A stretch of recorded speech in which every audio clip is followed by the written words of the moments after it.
yeah. Stephanie's gonna read the ad, Oh, so I'll just, time of 7 o'clock having come, we will open the Conservation Commission meeting. And we have continuance of notice of intent and land disturbance permit for 965 West Street. In accordance with Massachusetts General Laws, Chapter 131, Section 40, the Wetlands Protection Act, and the Walpole Wetlands Protection Bylaw. And additionally, in accordance with the Walpole Stonewater and Erosion Control Bylaw and regulations, notice is hereby given of the intent of the Michael Freiberger, 965 West Street, map 38, lot 57, in Walpole, Massachusetts, to construct a landscape nursery for agricultural use with associated gravel access road, parking, material storage areas, and garage. Plans are on file at the Conservation Commission office. Public hearing will begin on April 13th, beginning 2022, beginning at 7:30 p.m. All interested persons are requested to be present. Contact Conservation at 508-660-7253 for information.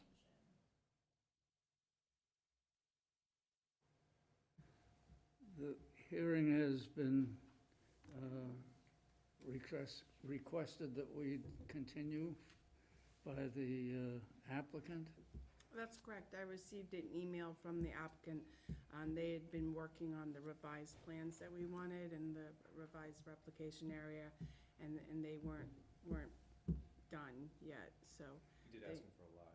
Yeah, they requested a continuance to May 25th. And at this point, we don't have anything scheduled, right, Stephanie? Yeah, so we can schedule them at 7. 7 o'clock, Yep. okay. All in favor? We need to move it? Aye. Aye. Okay. So the public May. hearing for West Street, 965 West Street's been continued to 7 o'clock on May 25th in the same room. And I apologize, this happens sometimes. They had a lot of information that they needed to get back to us and meet with the town engineer out on the site, and they just couldn't get it all. No problem. Thank But if you call my office before the meeting, then I can tell you. Sometimes it comes in last minute, but. And if you make sure to leave your name and information, if we receive anything new prior to the meeting, I'm happy to send it along to you so you have it in advance of the meeting as well. Okay. Would you like my name? Just in the sign-in sheet right there.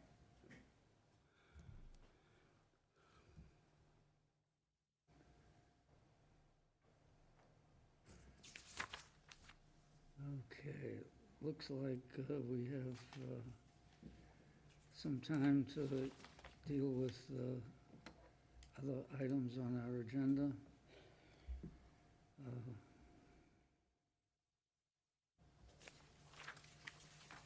Yep, so you have the minutes of 4/27.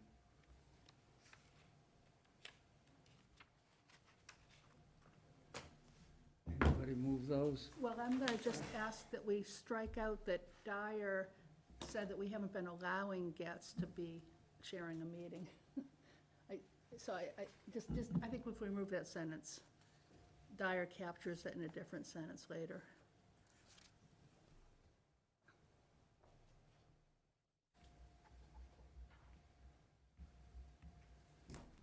Thanks again. With that change, What page is that on, Betsy? 3. I've made note of it too. Okay. okay. So we'll take that up at the next meeting. Oh, we can move and second it right now. I move that with that amendment, we accept Okay. the minutes. Yeah. Do you have a second? Second. All in favor? Aye. Aye. That's good.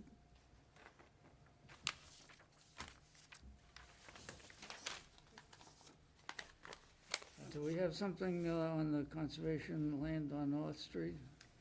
The only update, so the Norfolk County surveyors have been out there, and I reached out to them. to find out when they would be getting us a survey plan back so that we can work on the plan for the turnout. And he told me very early June, so I was hoping getting it earlier. And I'll continue to work with engineering department to see if we can get some quotes together, because I know that they're gonna have or the selectmen's gonna have a meeting on the ARPA funds, I think the first week in June, so we were wanting to put that project forward as a possible ARPA funded project, so I will continue to try and get some quotes. Master plan update. No update. Pinnacle Point Say update. this lovely. Well, we've had the meeting, and I wasn't able to go because we had a Concom meeting, and then I haven't had a shakedown on that yet. So I'm sure we'll have an update. So Pinnacle Point, the town council is continuing to research the trail issue. They're regarding, so the town's ability to continue with the trail usage on all parcels in that area. There is a 40B filing that was submitted for a ZBA review for Pinnacle Point, which I'll have available at the next meeting for the commission to review. It just came in after our agenda was set, so I didn't put it on the agenda. So that's moving forward in the 40B realm, even though it's still under, the historic mill complex is still under appeal with the Wetlands Protection Act. Does that have an end in sight? Yeah, well, June 14th, if I'm remembering the date correctly, is the case. So up until then, DEP has been filing their summaries of their information, and Wall Street Development has been doing that as well. And then there's a deadline for the town to review the information that they've been filing and make comment to it. That's what's been going on right now, back and forth. And then if there's some kind of agreement before June 14th, I think the town had requested for it to be dismissed, but I don't think that's gonna happen. But yes, June 14th. Okay, what do we have on enforcement orders? Anything new? On which? Enforcement orders? On the enforcement orders. So, no update on 1900 Main Street. I know the sign, fit for sale sign's been still up. I haven't heard anything in regards to, there's been no additional people coming in asking me questions about the site, so I'm not sure what stage it's in, if it's, if someone's trying to purchase it, or if it's still floundering, I would say. So no, But they're still active there. Very I- active. I see lots of cars. Yeah. they are, yes. Okay.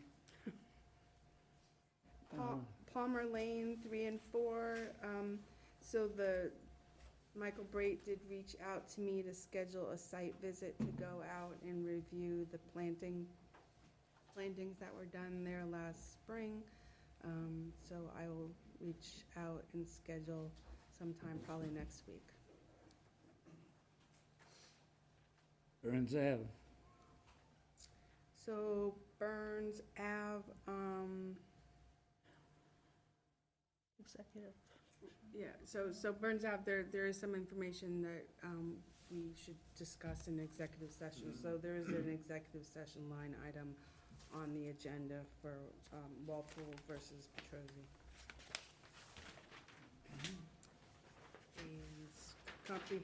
Board comments, there is a package from the ZBA of the residents at Darwin Commons that was submitted to ZBA for 28 townhouses with 6 buildings located at the end of Darwin Lane. This is an area that is not within the jurisdiction of the Massachusetts Wetlands Protection Act or a local bylaw. If the commission wants to review the plan and have any comments, we could Where send- is Darwin Lane? Darwin Lane is off of Common Street. Corner of Washington and Common, you go up just a little bit, and you've got Darwin Lane off to the right. Nice little residential, It's a dead end. yeah. Yeah, okay. There's a bit of land out at the back of the dead end. Back, yeah.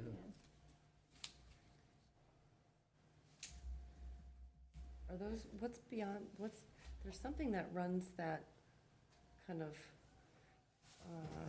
There's a street, yeah, but, so, what is it, Eleanor, Darwin, I was looking at it earlier. it is Eleanor And then Drive. Washington, and there's something, is it, yeah, School- no, it looked, I don't want to say high Stonewater wires, Brook. but it looked Oh, like there was there- this weird path or something. No, it might be High Wires. It might be No, High I think it Wires. might actually be. Yeah, And then School Meadow Brook. right. Thank you, Stephanie. So I only have one plan, so Yeah, those the are transmission kind of- lines. Yeah, are they? I mean, I don't know if we don't have jurisdiction. But I was curious, it seems like a lot of 6 buildings. it is, it's a lot of units for a small area. Yeah. I mean, it's great access to Route 1 and the highway and, you know, there's stuff there, but, yeah. So you know Darwin Lane then? I just Such looked a it up. cute little residential road. That's what makes me sad. Did this come through? This is a 40B application submitted to the ZBA. Oh, because I hadn't seen this here, yeah. Right, it's been kicking around for a while, but I think this is Yeah. the latest version. There's a wetland like right by here. Not really. Where do you think the wetland is? Isn't Jarvis Pond right here? Not really. Jarvis Pond is, Okay, so this is right here.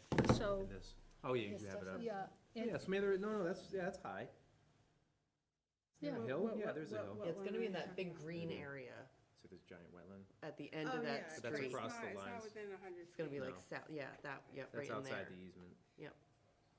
That's where they're proposing anyway. Wow, that stinks. Or it's Yeah. great, Dan? I mean, yeah, Sorry. right? It's no like, opinion. what is it? Maybe not so many. On TV. Can we suggest they? I don't know. I don't know what to suggest. Everybody loves Walpole now. What's happened? Yeah, I mean, it's a fair amount of material that's gonna be moved around.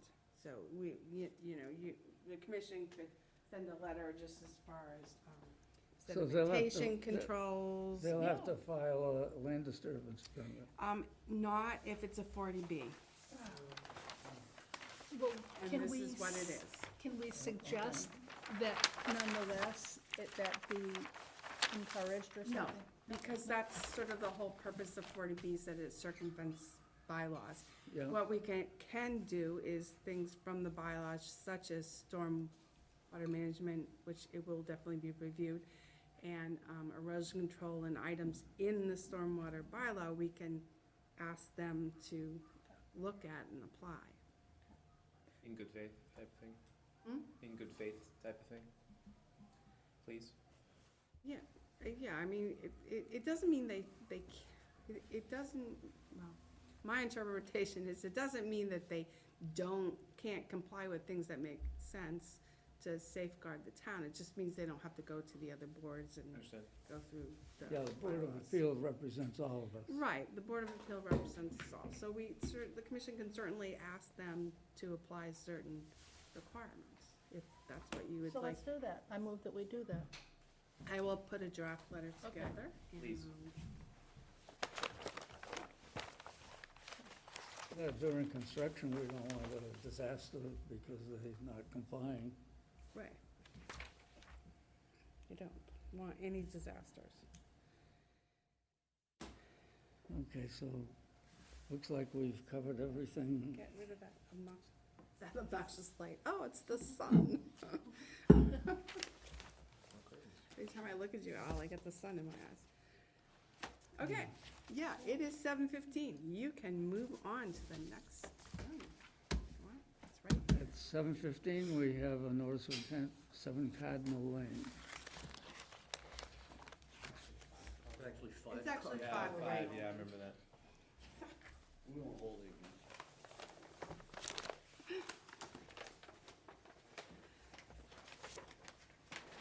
Oh, this is the, I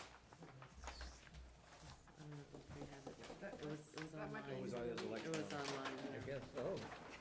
Landis, did they provide, hard copies? Yes. Okay. Town of Walpole, Commonwealth of Massachusetts, notice of intent, Conservation Commission. In accordance with Massachusetts General Laws, Chapter 131, Section 40, the Wetlands Protection Act, and Walpole Wetlands Protection Bylaw. Notice is hereby given of the intent of the Corey Manchester, 5 Cardinal Lane, in Walpole to construct an outdoor patio and landscaping things are on file at Conservation Commission office. Public hearing on the above matter will be held in person on May 11th, beginning at Can you guys share? Yeah. 7:15. All interested persons are requested to be present.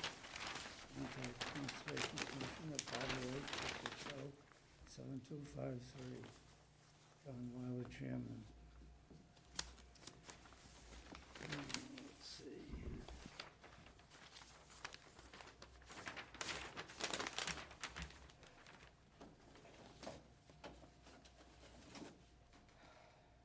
What do we have to read in here? So the town engineer did not have any particular comments, and the finances were all set. And I think the Board of Health, their concern was just mosquito control.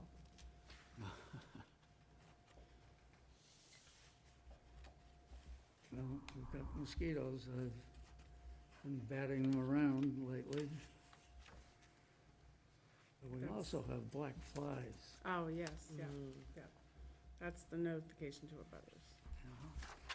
Yeah, I think I that's think pretty we've much got it. it all. That's the notice of intent. Okay, representing the These are the- applicant, Russ Waldron, Applied Ecological Sciences.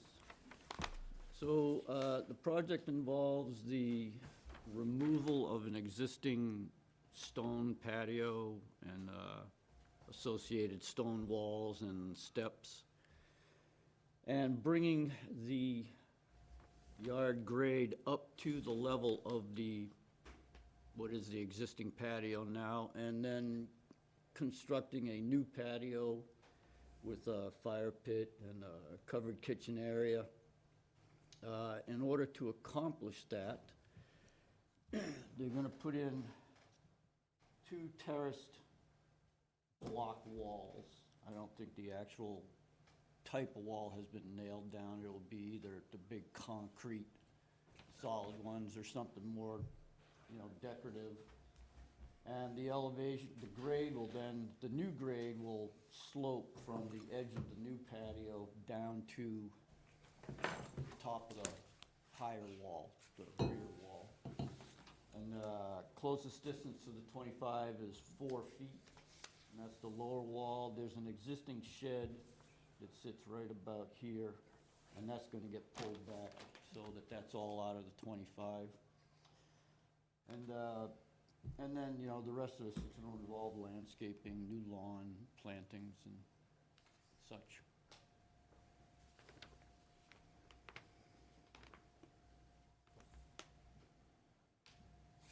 okay. Pretty straightforward. My question is, from this, I can't tell what the change in elevation is, how far above the wetland is this, It's significant. Yeah, the existing patio is quite a bit higher. They've got, well, they're showing, this is a 191 contour, these will be the new ones. And the rear wall, top of the wall is from 191.5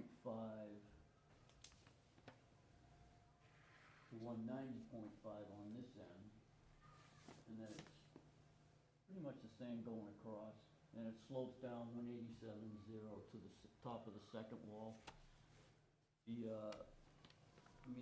new patio is gonna, the existing patio is up, how high are the walls, about 5 feet? Yeah, about that. And so that grade is gonna get maintained.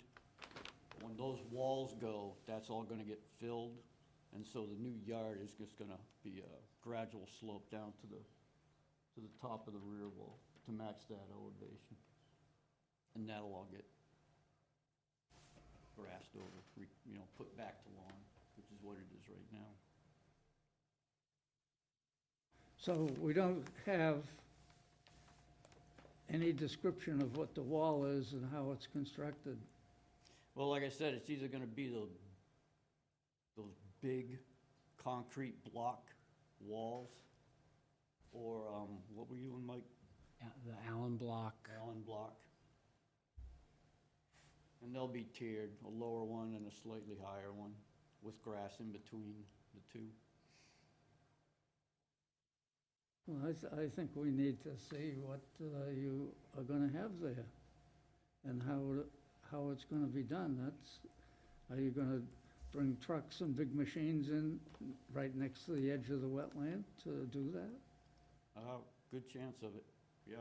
I mean, if they go with the big concrete block, I mean, those are 3 by 1, 3 by 2, or 4 by 2. And as far as the Allen block wall, they'll have to put a footing in, and they'll backfill it, I'm sure, with stone, which is, kind of the typical way those things go up. Well, I think we have to have that. We need a detail, and that's what I had mentioned to Yeah. the homeowner out in the field, that we need a detail of the wall construction. Okay, yeah, that's easy enough. Because I don't want to see you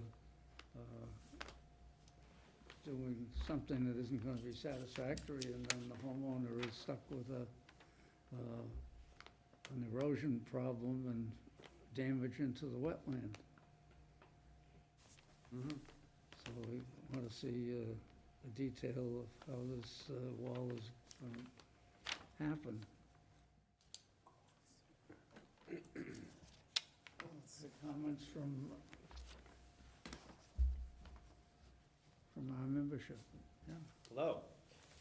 I have some questions. I also called out that block design. If you could put any of your drainage plans for that block design, where they're going to come out of the wall, that'd be interesting to see also. So this dash line, this is your tube sock, your erosion controls? Correct. Okay. And what are you guys gonna be using for those? Just Silt standard sock, generally, sock? yeah. Straw? No, Oh, No, okay. it'd be, We don't use straw. it'd be more heavy duty. we compost, Compost is the yeah, one we use. at least 12 inches compost. Compost, no seeds. Also, the 25-foot buffer, can we get plaques on those? We have a no disturbance for a 25-foot buffer, right? Yep, can we get plaques on those before we start construction Sure. along that line? And that means no excavators beyond that either. So if we're using heavy equipment, we just want to ensure that we're not breaking that erosion control line. And the stockpile, so how much soil are you gonna be bringing in? Did they give me that? They did not calculate the volume for us. I was hoping we could get that.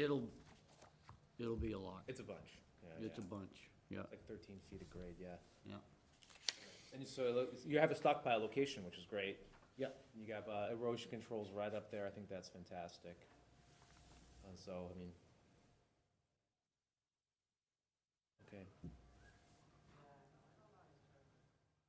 That's it. Bailey? No questions. No question. Emilio?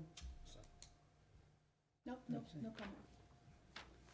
Okay, it looks like we have to continue this until we have more information on these walls. Can I just add something? Al, can I add something? You can add anything you want. So the, right, the detail of the construction of the wall, the commission has just had in the past that people say they're gonna build it one way and then they build it another way, and we always need a detail of how it's gonna be constructed with Sure. also the weed poles, how's water gonna be going through the wall. And the compost sock, it should be a compost sock, 12 inches. And with the erosion control, I mean, with the stockpile area, you have erosion control on the wetland side, but it should encompass the stockpile area, so it doesn't also flow down the driveway into the street.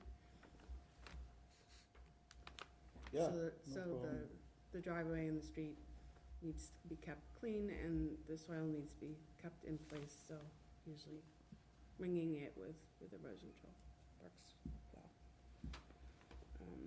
So I know originally when your notification to butters went out, it said April 27th, and that it was advertised in Times Advocate. I emailed you today, you said you sent out a revised one. Great, that's good. Because we also made a mistake and put on our agenda that it was 7 Cardinal Lane rather than 5 Cardinal Lane. Right next door to each other, they would have figured it out. I figured it really wasn't an issue, but I was gonna recommend continuing it to the 25th anyways, and since you have a couple of plan changes, so that's what I would recommend if it's okay with the applicant, just to continue it to the 25th, get your revised plan in, and then they can just do it really quickly on the 25th. It Yeah, shouldn't take a no long time. problem.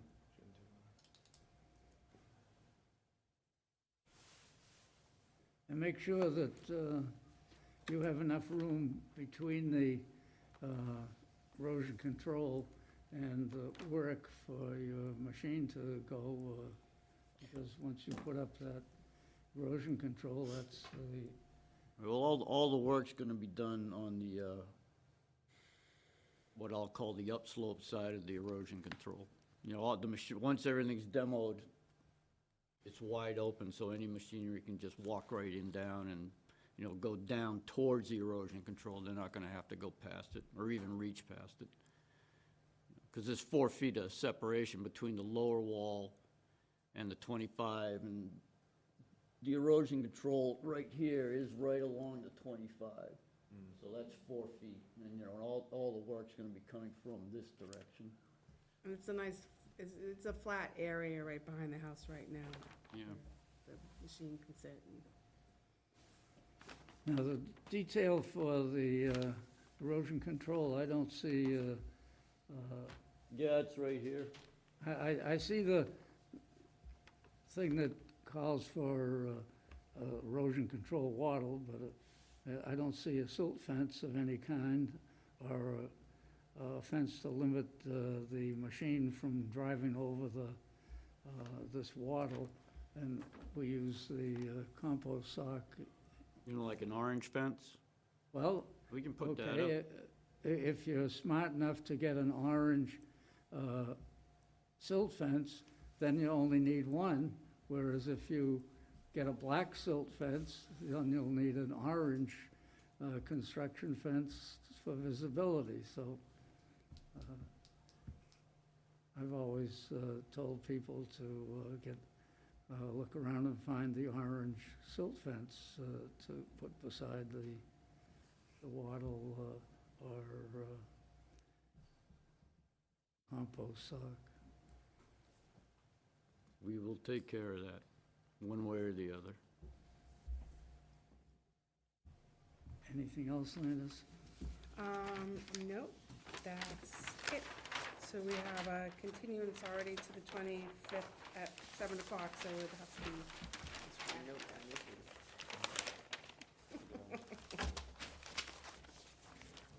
Sounds good to me. So would you want to ask them to make a motion to continue? I'll accept the motion I'll to move to continue. continue. I'll second. All in favor? Aye. To 7:15 on the 25th? All in favor? Aye. Thank you. Thank you, guys. Thank you. That's gonna be awesome. Patio, fireplace, covered bar. Very nice. Sweet. Oh, we're right on schedule. Yeah, we're doing great. Oh, we are right on schedule. This has been Really, fantastic. Daryl. So this is Trevor Drive, Yeah, RDA, there's your ad. Do you have one in your packet? I think you put one of these in your packet. One of what? Wait a minute, so you don't have one of these plans? I have no plans. Maybe on I have no plans. You wanna share with us? Yeah, I'll You share. with us. That's fine. I have a, Here's one. for you. Oh, okay. Thank I you. think we assume that Dean usually brings laptop and is I very do, yeah. digital orientated, so. Should I keep doing that? I don't mind. are we ready? We're ready. Share with me using my breath? You know what happens when you assume. Get that ass out of you. Under No one Walpole- can see that. Under Walpole, Commonwealth of Massachusetts, request for determination of applicability, Conservation Commission. In accordance with Massachusetts General Laws, Chapter 131, This is all Dave. Section 40, the Wetlands Protection Act, and Walpole Wetlands Protection Bylaw, notice is hereby given of the intent of Okay, John Gloss Engineering, 18 Deborah Drive, map 2, lot 25, in Walpole, Mass, to construct a pump and pump chamber in proximity to the existing septic tank and a force main from the pump chamber to a D-box and leaching chambers at the rear of the lot where the septic system will be constructed more than 50 feet from wetlands, as required by Title V.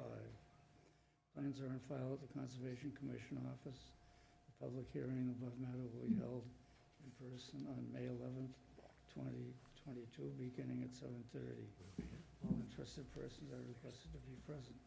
Contact Conservation Commission at 508-660-7253. Ways away.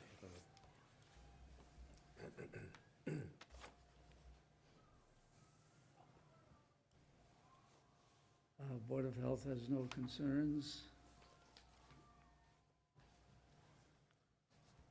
Town engineer. The single sheet plan titled 18 Deborah Drive, on-site sewage treatment and disposal plan of land in Walpole, Mass, dated April 12th, 2022, prepared by Gloss Engineering, Inc. An email from the commission secretary dated April 14th, 2022, requesting comments by May 11th. We reviewed the plan only. The agent will review the NOI and jurisdictional issues with the board. The board may wish to discuss constructability with the applicant, the current layout of the compost sock weasel room on the property to access the area where the replacement septic shall be constructed. If the owners have permission from the abutter at 20 Deborah Drive, that would help. Otherwise, the compost sock location may need to be located further to the south to accommodate temporary access to the proposed septic area and to transport materials.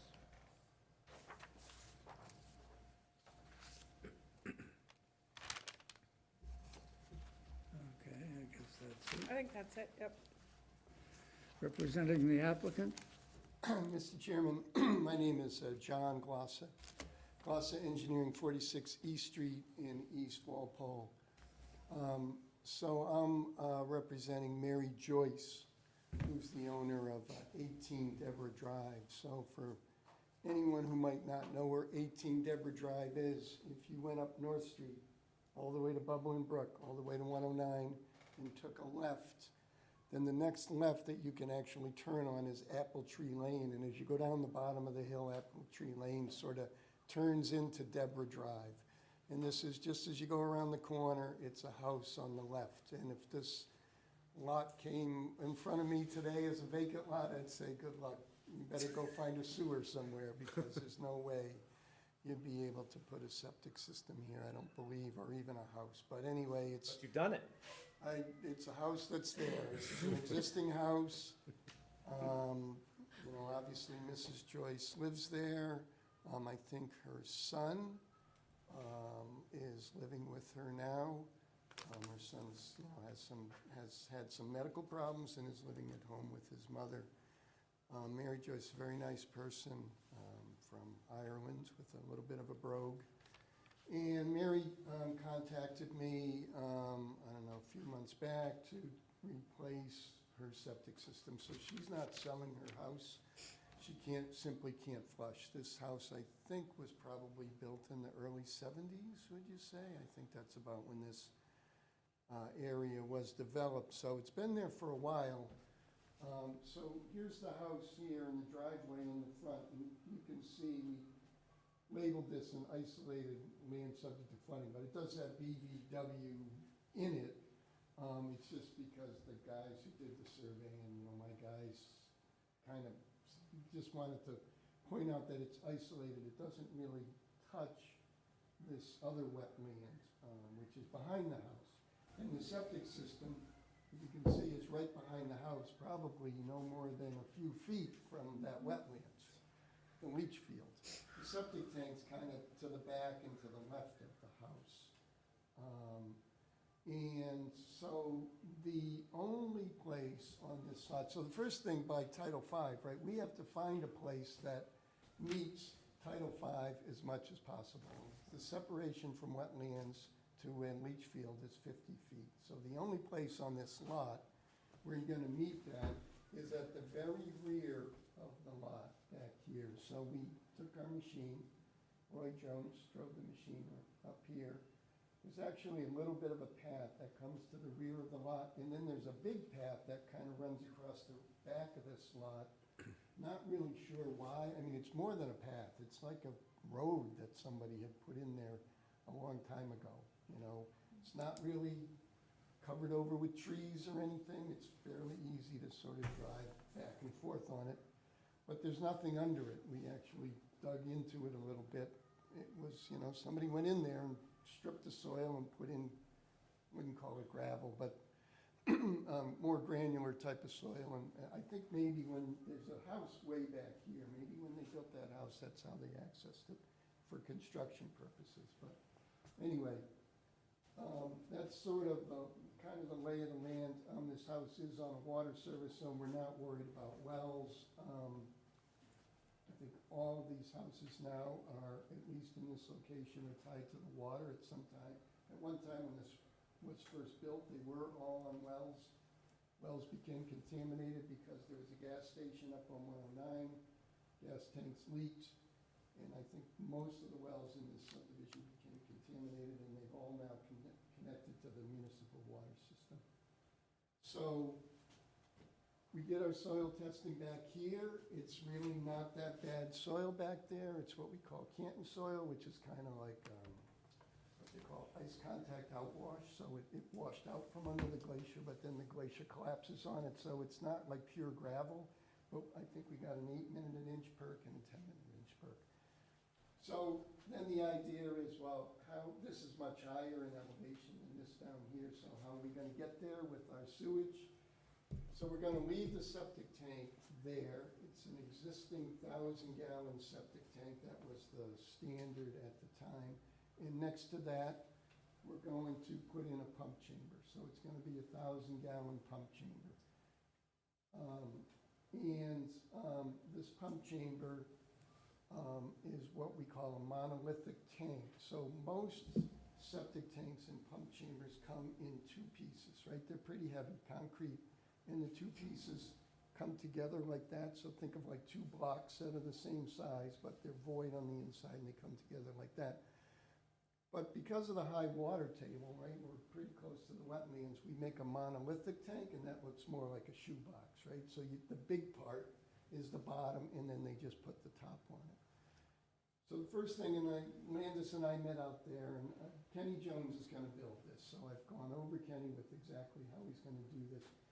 So we need to get the truck that carries that tank right back to this location, because he can't, you'd have to have an excavator too large to work in this small area to, and it's too soft there. So he's going to put down filter fabric, and then he's gonna put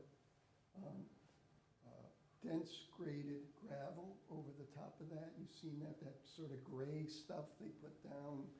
Sometimes you'll see the state will put that down before they pave that last. So he's gonna put that down, probably 4 to 6 inches of that, and he's gonna create a little bit of a road, right? He's not gonna remove anything. He's gonna put some filter fabric down first, so he can put this stuff on top, and then as he leaves, they scrape it off, and then they can kind of roll up the filter fabric, and the grass will be left underneath it. So he puts that pump chamber right here.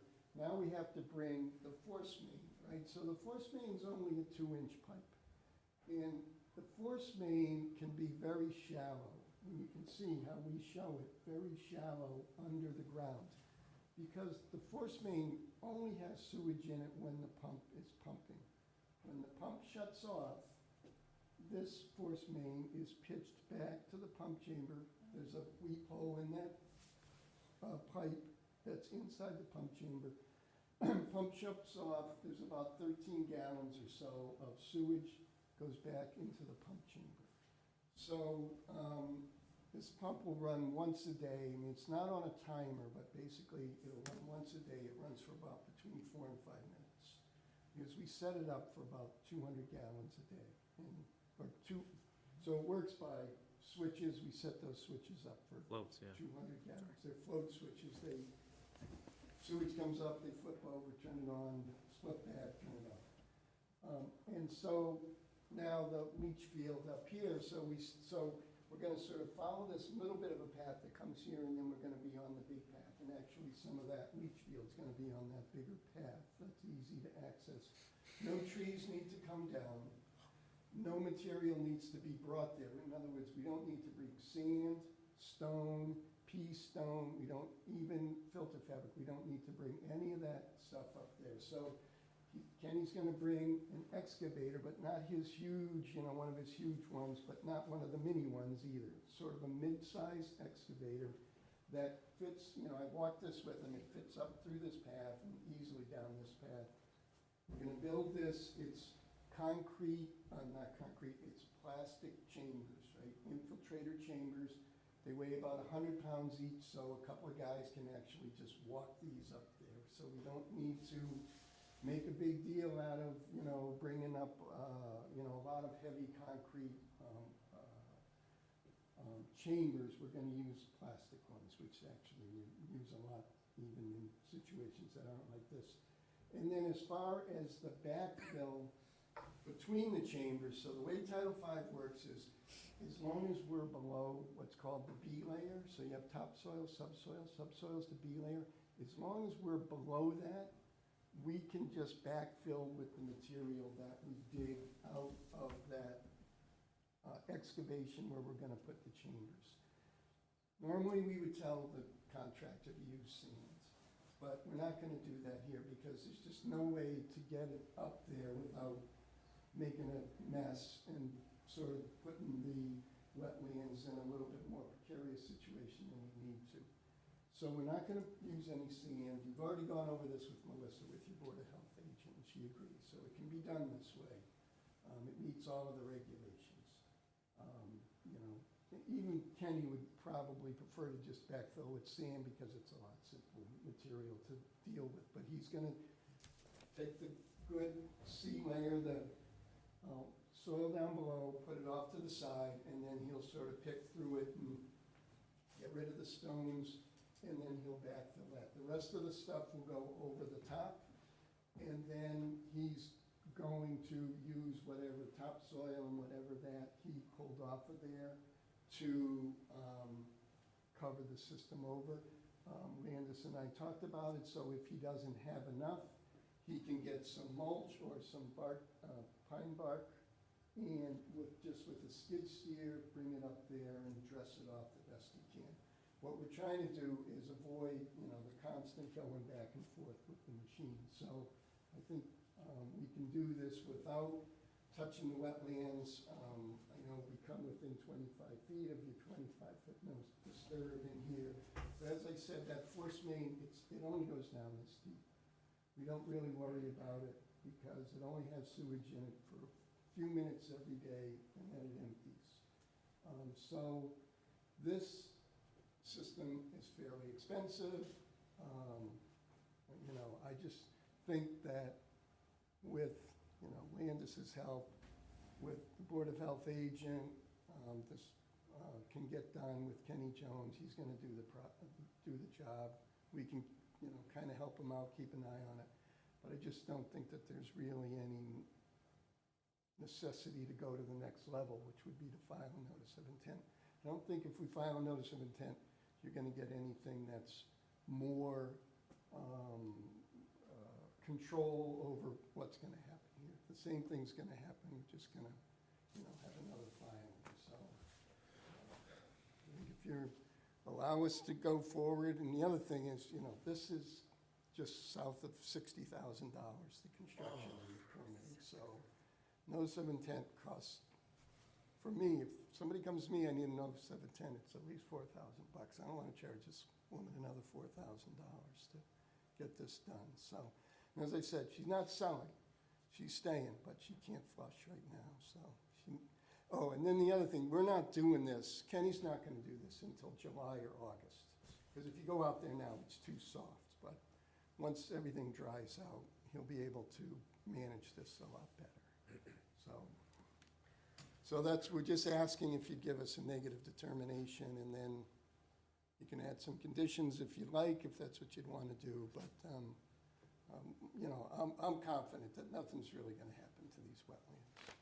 And everything will be cleaned up and look just like it does today when it's done. Landis?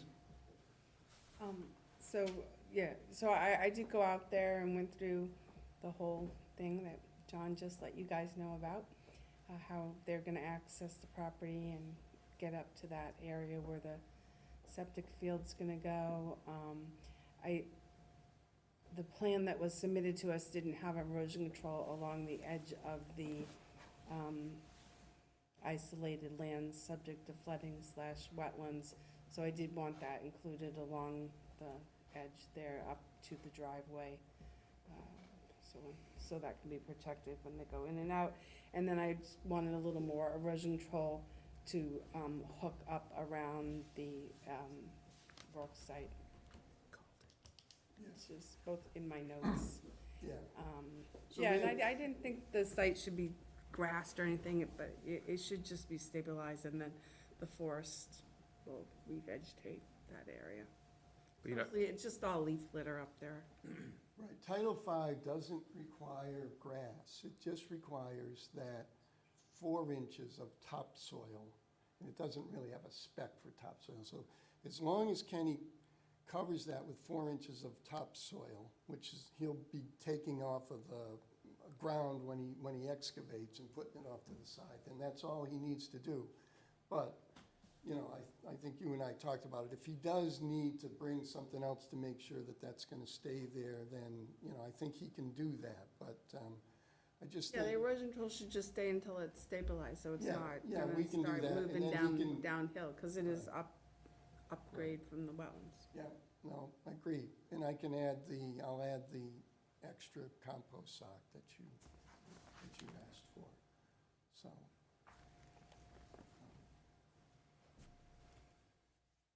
Do you think that going this route is fine? I think it's the only option, and considering the state of the existing system, it's going to be an improvement.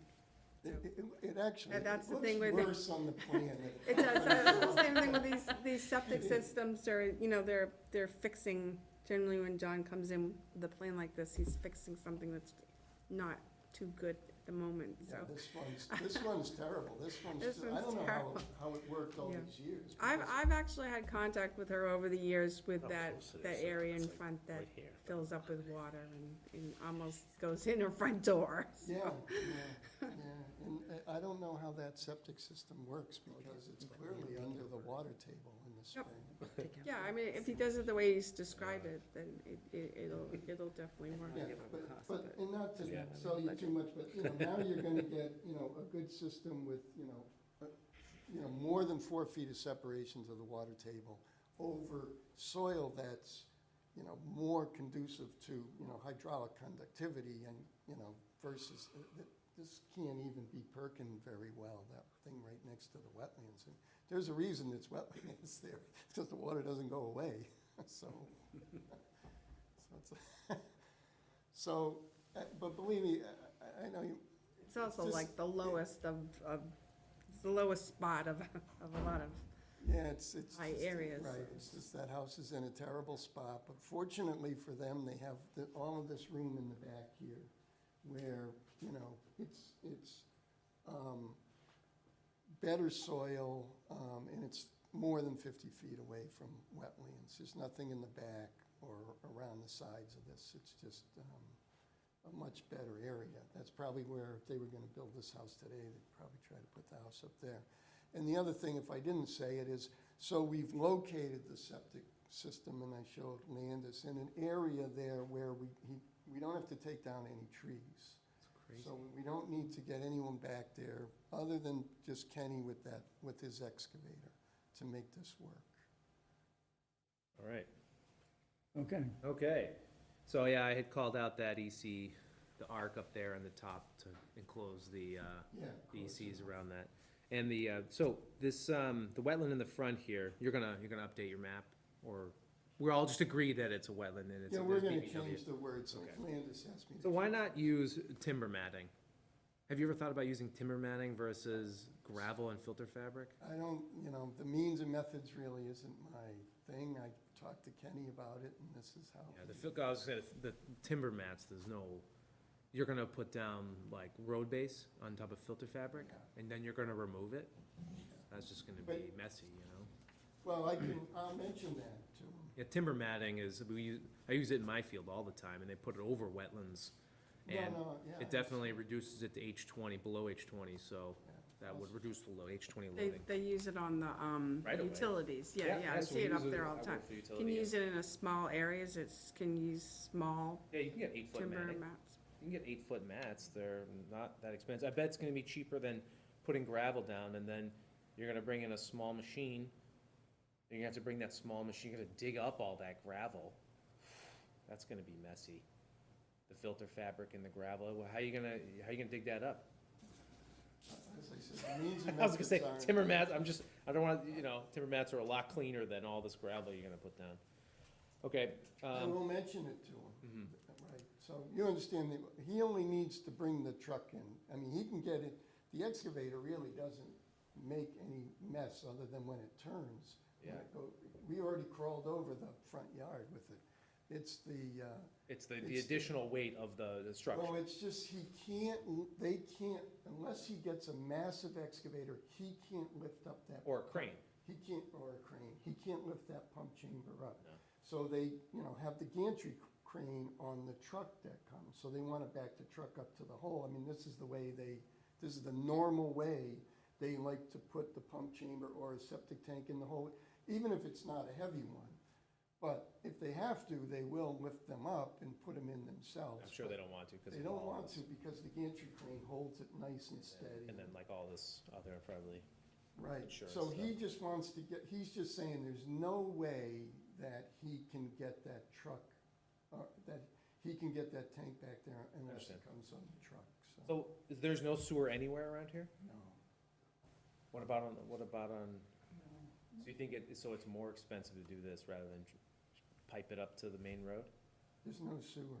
The nearest sewer to this is probably at, on Fisher Street, at, what's the name of the street that I, So what's the everything, name of that subdivision that I did over there? That's the nearest sewer. so all of like Bubbling Brook Drive, that's all That's all all septic? septic. Bubbling No Brook's a kidding. terrible place. for Crosswood paths, all that septic. stuff? It's all septic. Oh, I did not know that. It's an Emerald And, Way, that's the nearest sewer. Do you know where Emerald Way is? That's Just the nearest sewer, well, that's a ways away, so the daycare center is also sewer. daycare center's on sewer, Bubbling Brook's on sewer. I could tell you a long story about that. That's Yeah, okay, we that's I mean, don't, street right Bubbling there. Brook is Okay. not on sewer, We should that probably subdivision move that's- on a little bit. The subdivision that's down the end of Bubbling Brook, Yeah. that's on sewer, but that goes right into Westwood's sewer. Right. So Westwood has sewer on the other side of, I have some general questions, just my own curiosity. Does she need a generator for this? no. So the way it works is the pump chamber has to, it's 1,000-gallon pump chamber, right? So there's 3 switches, and then there's an inlet pipe. So the top switch is the emergency switch, so, you know, if that one goes on, it means the pump didn't pump. Between that one, is she a 3-bedroom or a 4-bedroom house? 3. Okay, so between that switch and the pipe coming in, I have to leave at least 330 gallons of storage. So when that comes on, she or who's ever in the house will know that the pump didn't pump, and gives them, you know, 330 gallons, you know. That's a lot. It's Couple like of 5. days, couple of days storage. And you know, so even if you couldn't get somebody right away to fix the electric or whatever it is, you just get Hockman or whoever to pump the sewage out of the septic tank in the pump chamber, and that gives them 2,000 gallons, so. The use of natural soils, does that decrease the longevity of the septic system? No, I mean, that's Title V, so we just, and most engineers, do spec sand in between these chambers. You don't but need Title to? V doesn't require it. What are you gonna do with the stones after you pick them out? And do you have a spec for the stones?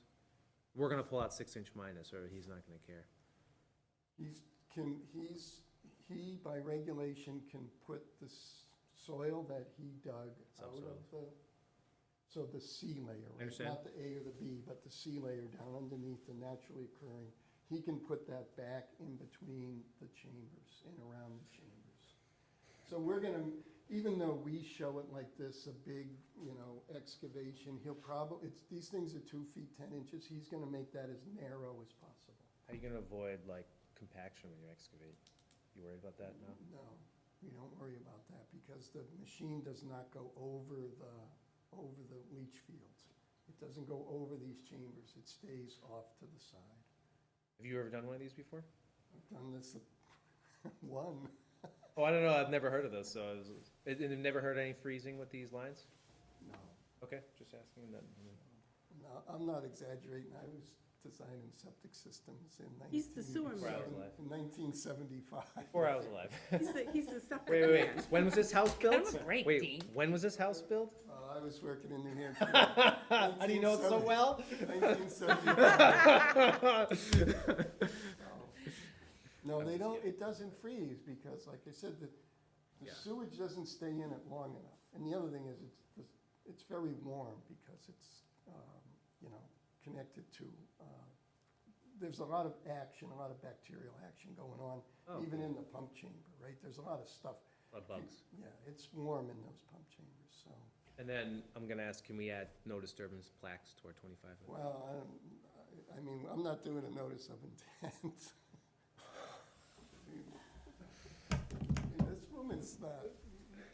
Don't look at me. It's up to you guys. I mean, it isn't a notice of intent. It isn't. Right, but the commission has conditioned determinations before.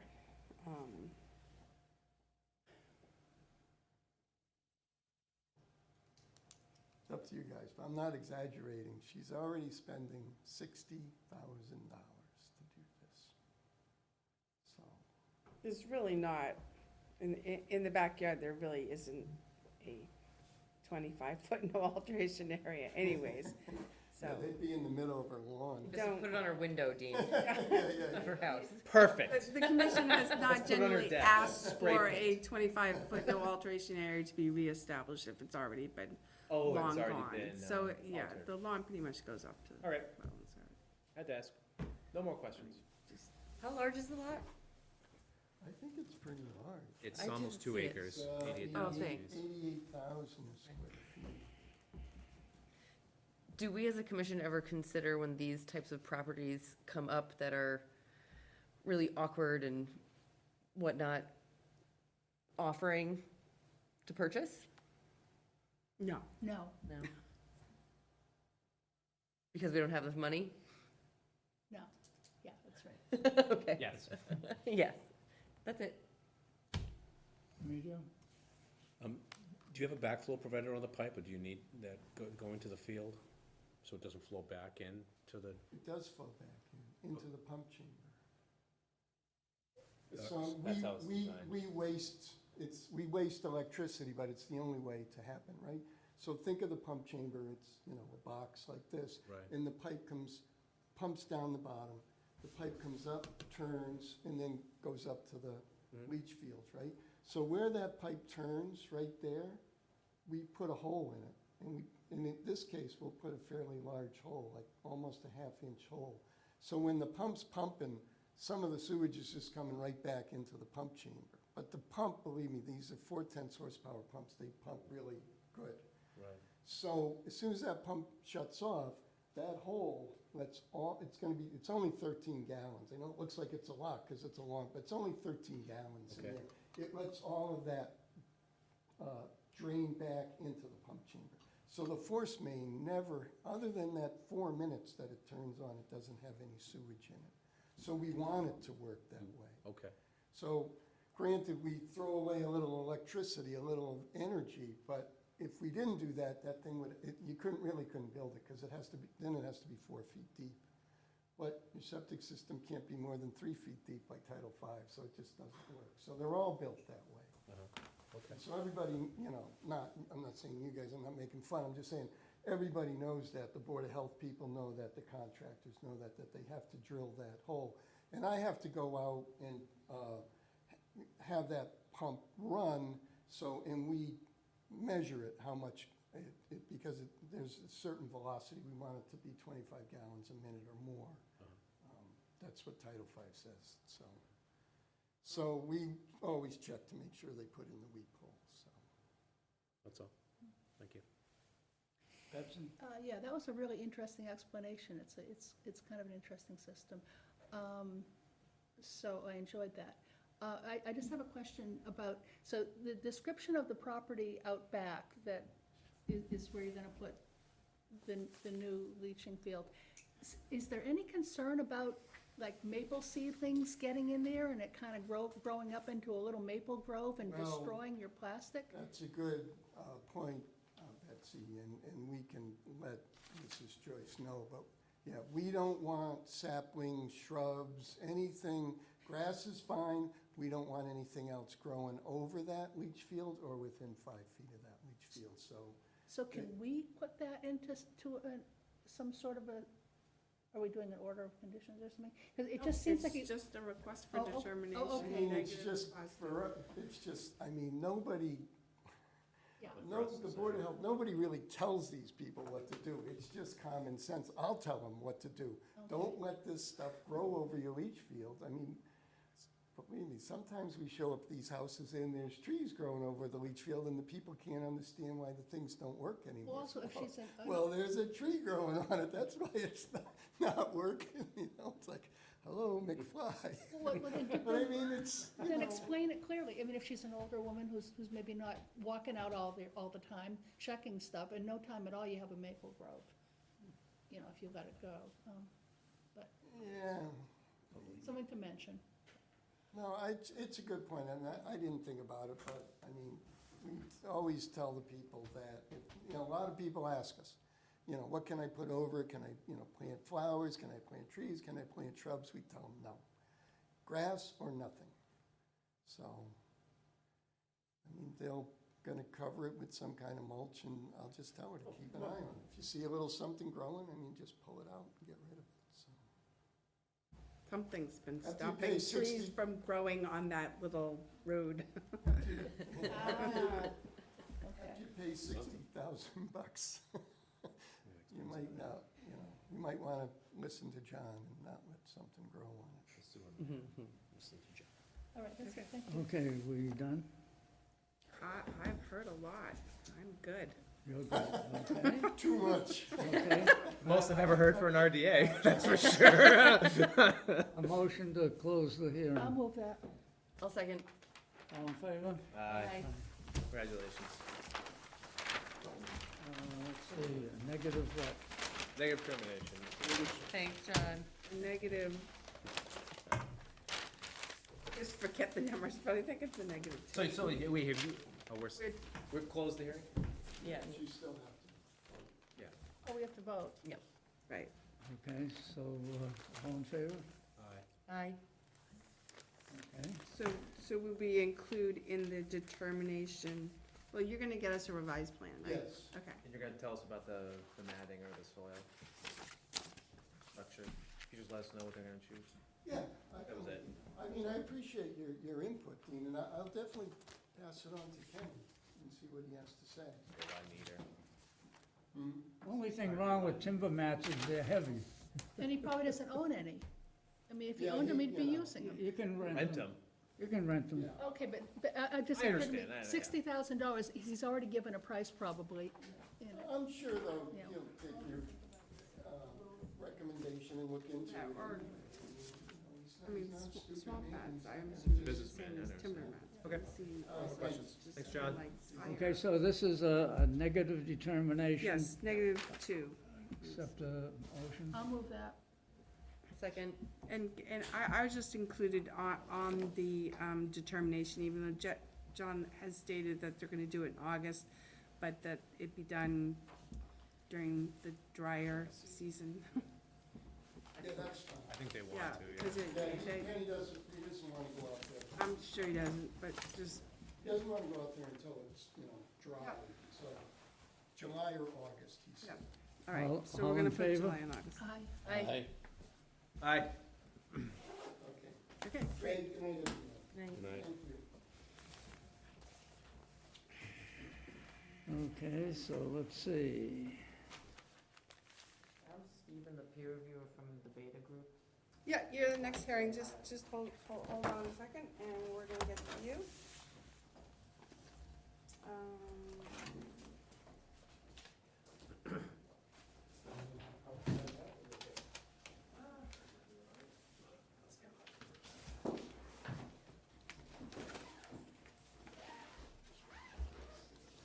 I'll be right back.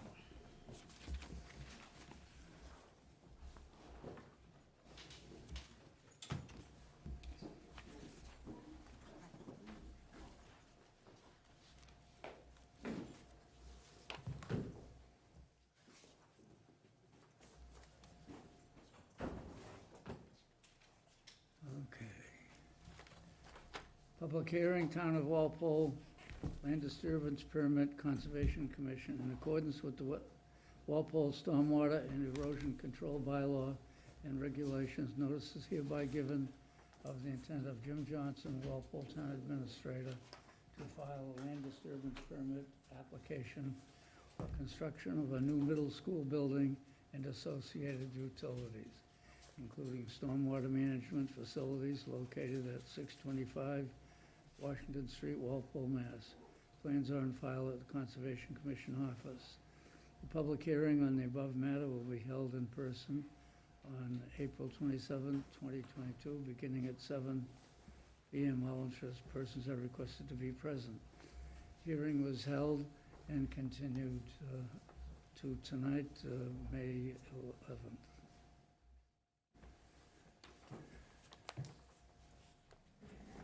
Representing the applicant?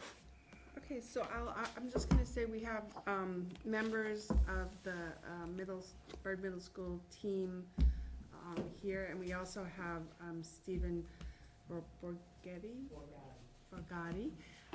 from Beta Consulting Group, of which you guys all have a report. I know that, so the initial peer review report, went out with comments from Beta, and then it was responded to from Niche Engineering and the team.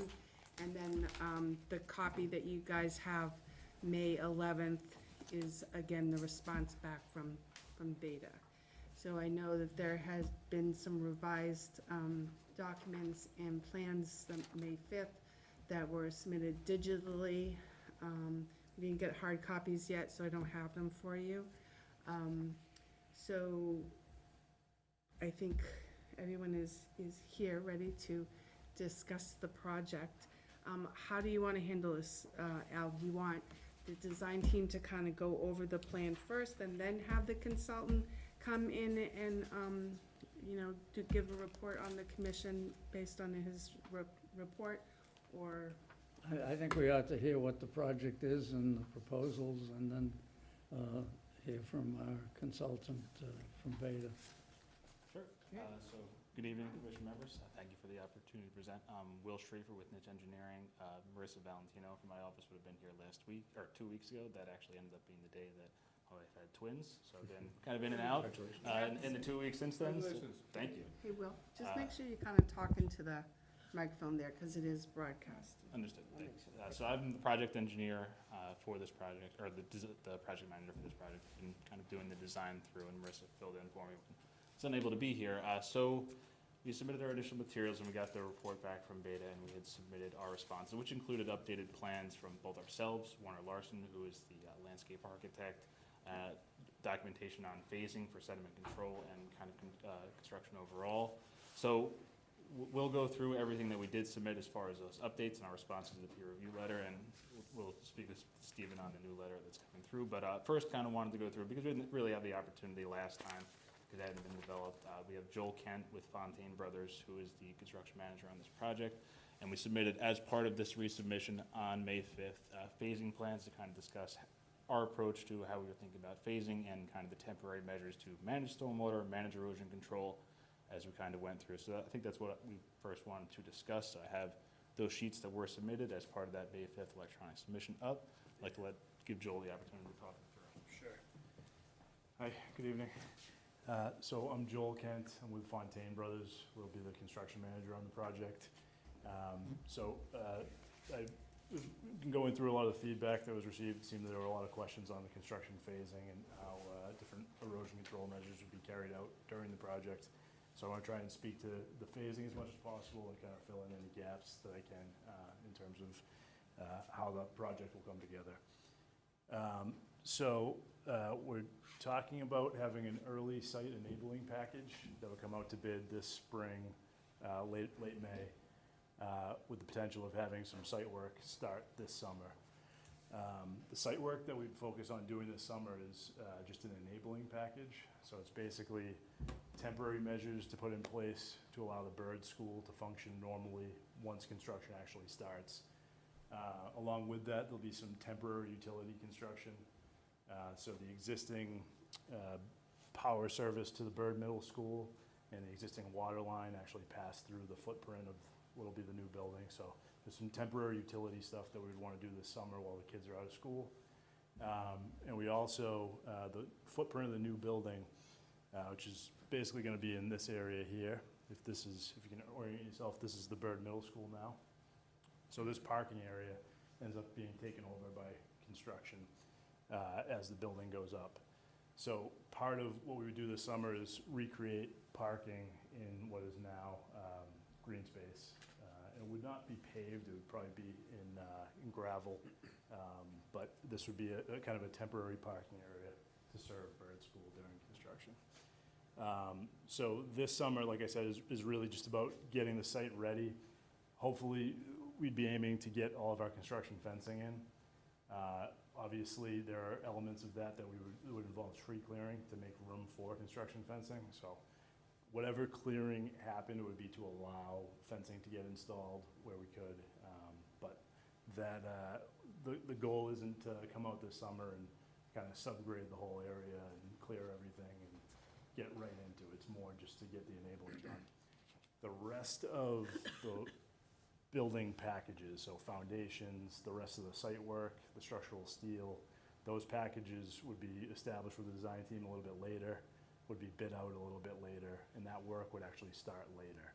So the goal this summer, when the kids come back to school in the fall, is to have temporary parking areas set up, temporary utilities in place, trailers out there probably, and as much of the fencing and erosion control measures as we can get in without totally ripping up the site and getting into the big bulk of the site work this summer.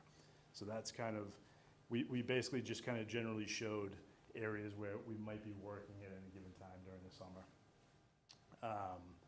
I know one of the questions that came back in the peer review specific to this plan was about tracking pads and so forth. So the plans as they were drawn originally do show a tracking pad out at Washington Street.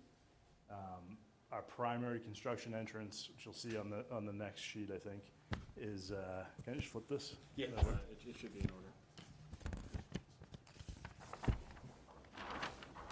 All right, so this is East Street, existing JV baseball field, existing softball field, and varsity baseball down here, or the school here. So the main construction entrance and what will end up being the permanent entrance to the site is actually off East Street up here. So most of the construction traffic is gonna be coming through here. That's, goes for this summer and for the duration of the project. So again, this summer, we would set up our tracking pads, make sure that we have a stabilized entrance here. And there is some grading here, there's a retaining wall in the final configuration. Those are things that we would like to avoid doing this summer if we can. Just get ourselves a stable entrance in, and then do that major land disturbing activity, as much of it with the full site package a little bit later on as we could. So that's kind of this summer in a nutshell. I don't want to gloss over anything, so if anybody has questions, please interrupt me, but I'll continue on to kind of the bulk of the construction if that works. All right. So once the students return to school in the fall, all of these areas, so this is where our temporary parking would be, the existing bird school here, all these areas are going to be left in a stable condition when the kids come back to school. So we don't anticipate doing any work in those areas. All of our work will be limited to what will be become the footprint of the new building. There are very limited areas that we've designated for stockpiling, potentially, or temporary sediment basins, or any kind of temporary drainage. Much of the site does become building at one point, so there are very limited areas that we would even have opportunity for storage of any kind of soil materials or anything like that. All right. And again, this would be kind of the main construction entrance off East Street. We would envision having this area fenced off with construction fencing. As we get closer to the school, we're envisioning jersey barriers with fence on top of jersey barrier, along with erosion control measures on the low side, at least. And then, so this is kind of the configuration for the main duration of construction.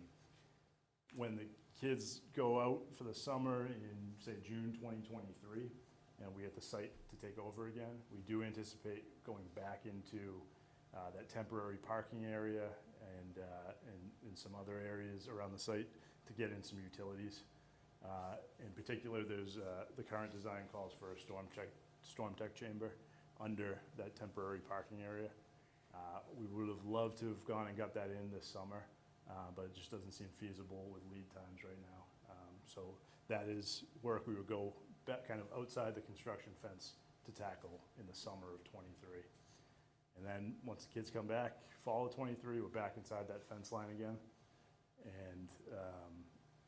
And then the last phase of the project is once the new school is up, substantially complete, and the town's moved in and occupied the building, we would then kind of transition over to the existing bird site, and the demolition of that building would begin, and with a goal of trying to be demolition done, site, mostly complete condition come, say, Thanksgiving 2024.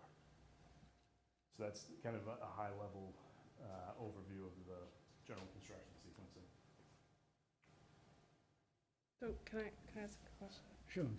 So while you have the old building up and you're in the areas constructing the new building and parking areas and everything, how are you handling the stormwater? So, a number of different ways. So, primarily, is it once that building is up? Is that what your question's focused on, or just in general when we're? No, while you have the old building is up before demo and you're constructing the new building, prior to putting in the, the post-construction stormwater management, what's your construction management of stormwater Sure, game so, plan? so we have a draft SWIP that's been prepared by the civil engineer so far. And just in general, site perimeter, best management practices in terms of wattles and silt fencing are outlined in there. But beyond that, there's gonna be obviously a certain volume in different storm conditions, and that's something we're working with the civil engineer to understand more specifically how exactly we need, what size systems we need. Yeah, because the and so SWIP forth. tells you, use a sediment basin, or Yeah. use wattles, or use this, or use that, but Yep. I guess it would be good to know that you've looked at the site and where the water's going now, and once that's all being disturbed, where is the water gonna go during construction? And I know it was one of the peer review comments, and we put some initial thoughts together, we're still working with Yeah. CM, and it was one of the comments that was noted we would come back with. Something a little bit more solid when we had it. Some of the initial thoughts we had, there is some space that's available between the existing building and where the new building is gonna be, and especially it starts to expand as we get kind of here. And for most of the grading on the site, you're generally coming down here, so the biggest part of what we wanna make sure that we're managing is really the new building areas with those roof drains that are coming in. It's a large building, it's gonna generate a lot of stormwater, and that's gonna be, I think, kind of the main concern for managing that in kind of interim condition. So we've got four roof drains that are coming out in the final condition. And it's something that we're looking at, we're trying to figure out what the best possible solution is. We're considering some structural solutions, potentially moving some of the underground basins that are generally located underneath the existing school building to this kind of corridor that's right there, if it's something that is available for us to do. Another option that we would like to do, we just need to make sure that the space and storage is there, is a temporary sediment basins that would kind of run along this border, assuming that we had the grading that would be there. It is a relatively large drop from where the proposed is to where the existing is. There's also a lot of space, especially as it fans out to this edge. And the roof drains that are coming down there are somewhere in the range of 10,000, 20,000 square feet. I know we wanted to design to the 10-year storm, which was written in the bylaw. So with around a 5.5 or 6-inch storm, which is that 10 years, 24-hour storm, it'd be something in the range of 5,000, 6,000, 7,000 cubic feet that we want to provide in each of those basins that would manage those wings that are coming off the school. So that's kind of that's our general plan for this area. We're zeroing in on the specifics, but we'd really like to do temporary sediment basins that generally manage in this area, because there's a roof drain that comes off the top here, and in this area, and then along here and in this area would kind of be ideal. We just need to make sure that the grading and the storage can work, but I think that's what we'd like to target, and we're working through that with the calculations, especially accounting for the proposed building, as well as we kind of like to go with the same approach on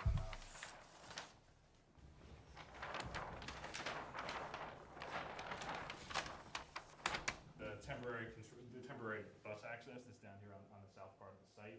There is plenty of space that's available generally adjacent to the field there, and I think we'd kind of just be able to manage its own stormwater in place, again, designing to that 10-year, 24-hour storm, about 5.4 inches, but we'd aim to look at temporary sediment basins that would be graded along there that would manage that stormwater and could be cleared when the condition no longer exists, if it's no longer generating the kind of stormwater that, could potentially pollute the field and drain out to what's going on each street.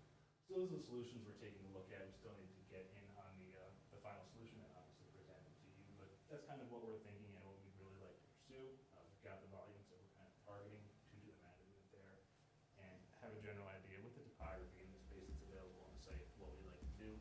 Just need to make sure that it works for everyone, for the phasing that we're thinking about, for the space that's available, and doesn't impact anything that we're trying to do on the site as we move through these interim conditions. Okay, thanks. Well, I still haven't heard an explanation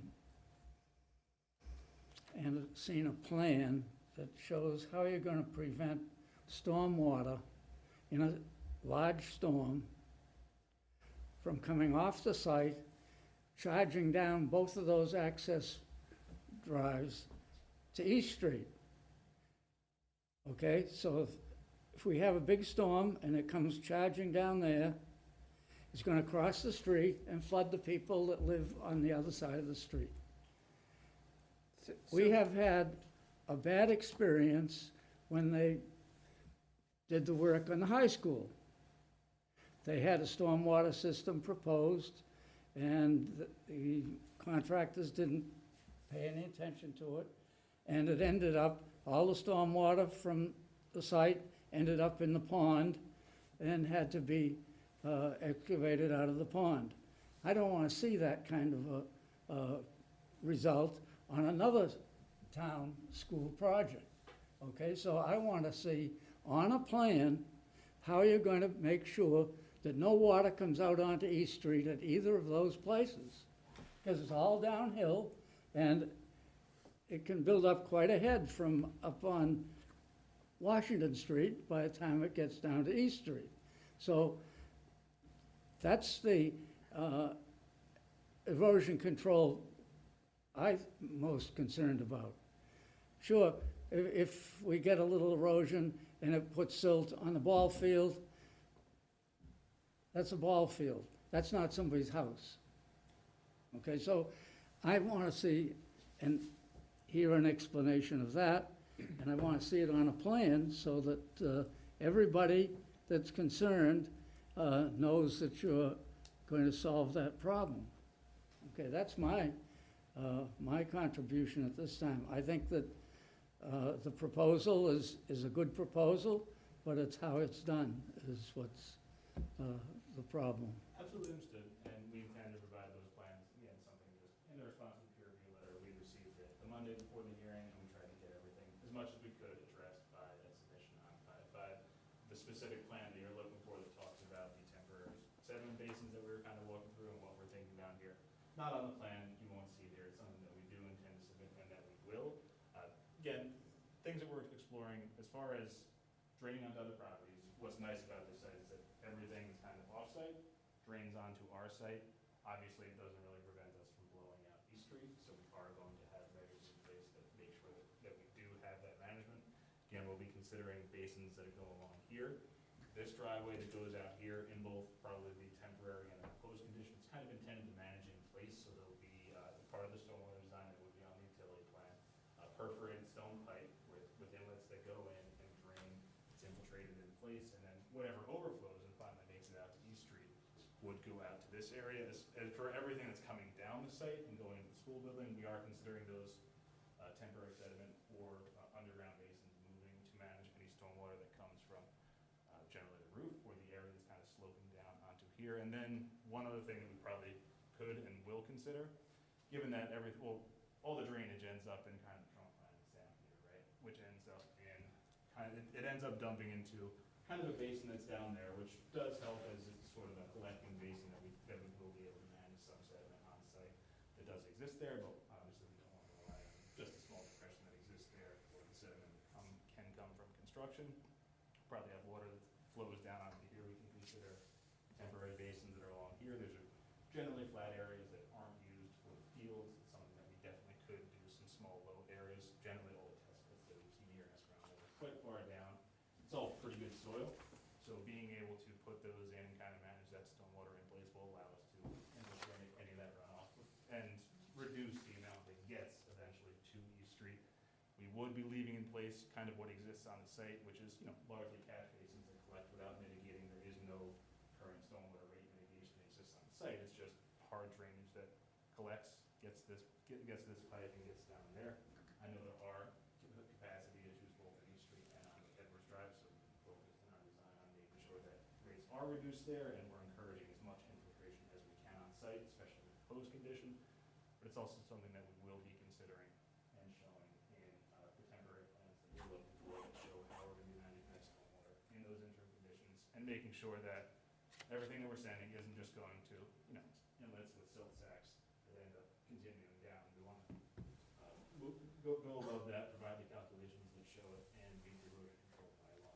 You won't see it here, something that we intend to submit and is noted in our response letter on May 5th. So I'll just say, I think at the last hearing, we didn't, I've seen the pretty extensive stormwater management system throughout the site. There's extended basins, there's bioretention areas, there's porous pavement, There's a lot of piping, there's the perforated pipe that goes down the entrance. Do you have those plans where you kind of give them a general overview of the post-construction stormwater? Because I don't know if, as your construction is going along, if some of those post-construction stormwater BMPs will be opened up, or is it going to be the post-construction stormwater is going to be opened up at the end of the project, or is there a phasing as far as that? So it's something that we need to review with the CM. I think especially Sure. the plans that they're working with are different than obviously the ones we submitted on May 5th, and potentially even the ones that came in a little bit earlier. So yeah, we had, the way we kind of approached regrading, kind of matching on the site, we tried to get as much above ground as we could and avoid doing a large amount of underground. This right here, you can kind of see the hatch as it goes along there. This is all perforated pipe. It's intended to collect from catch basins that are kind of along this road, go directly to these pipes. They're serving both as the draining and as infiltration that's in there, and to ensure that it's not just flowing right through the pipe and out. There are weirs and manholes that are throughout that would force the water to back up before it then overflows, so it would be infiltrating in there. I think that would be something that we would absolutely be considering as part of the temporary drive, and if we didn't install it at that point, we would absolutely be doing temporary measures that would go along there.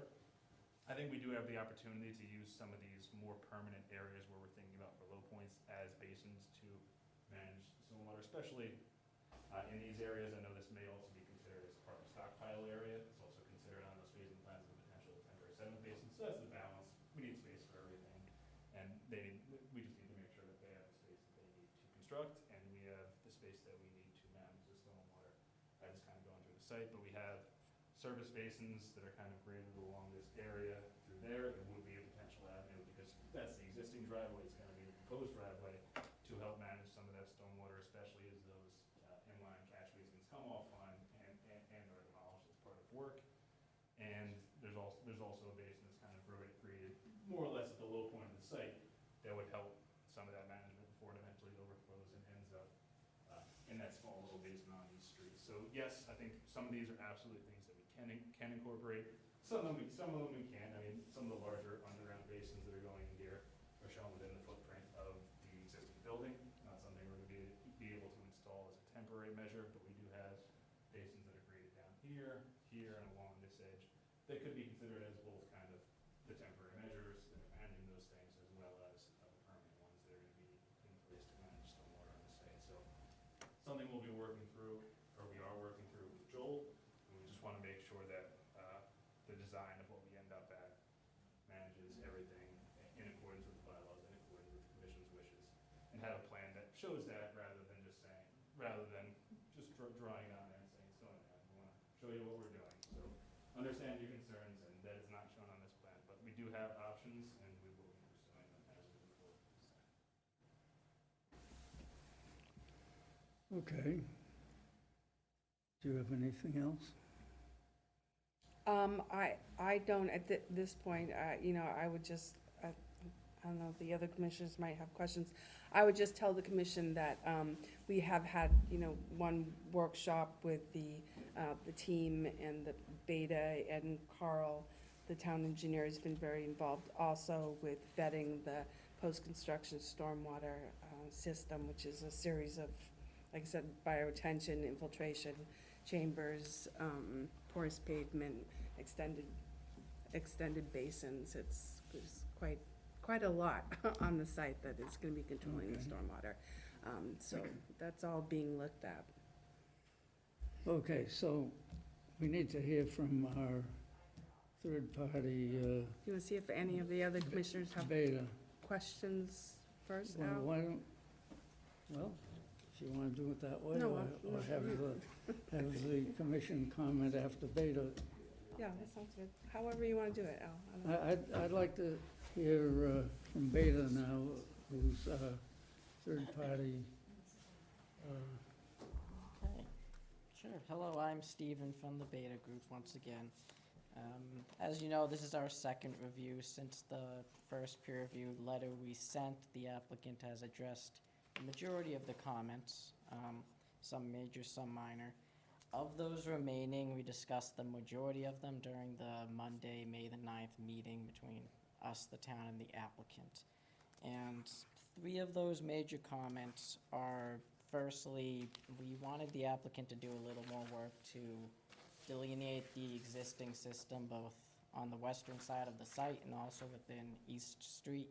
Based on the discussion, they're going to be doing additional survey in that area to figure out where all the structures are.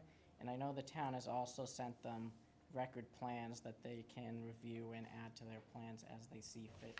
So as part of our comments, we're asking them to mark those structures on the plans and also evaluate the East Street system to make sure that it can handle the flows that are expected from the site.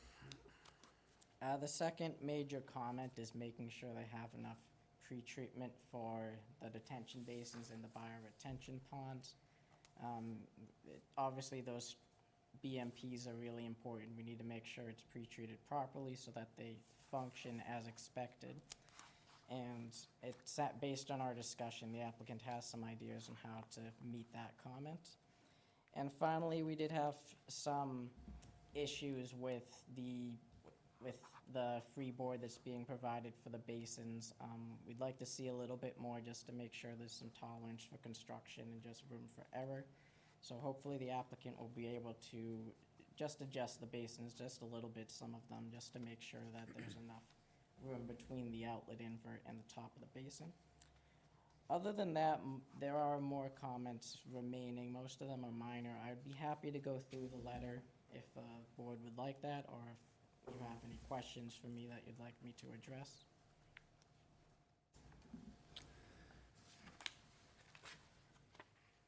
I don't know enough about it to ask questions, you know. Before you ask a question, you should know something about, okay? I guess I'd like to hear from our members here and see what they direct you to provide. Dean? No questions. Yeah, looking forward to those final plans after your comments are addressed.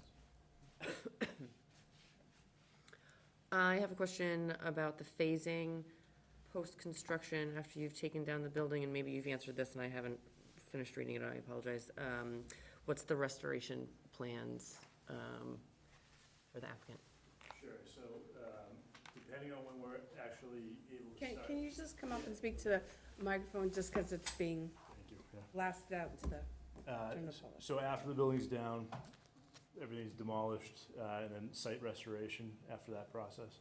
So, depending on the schedule when that building is able to be fully down and out of the way, there are certain site elements that need to be in place for the first day of school. There's a bus loop.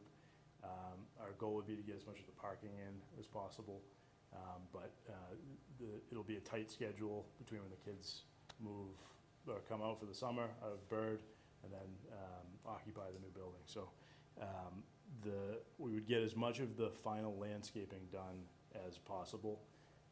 We'd be up against, I'd said, kind of a Thanksgiving deadline.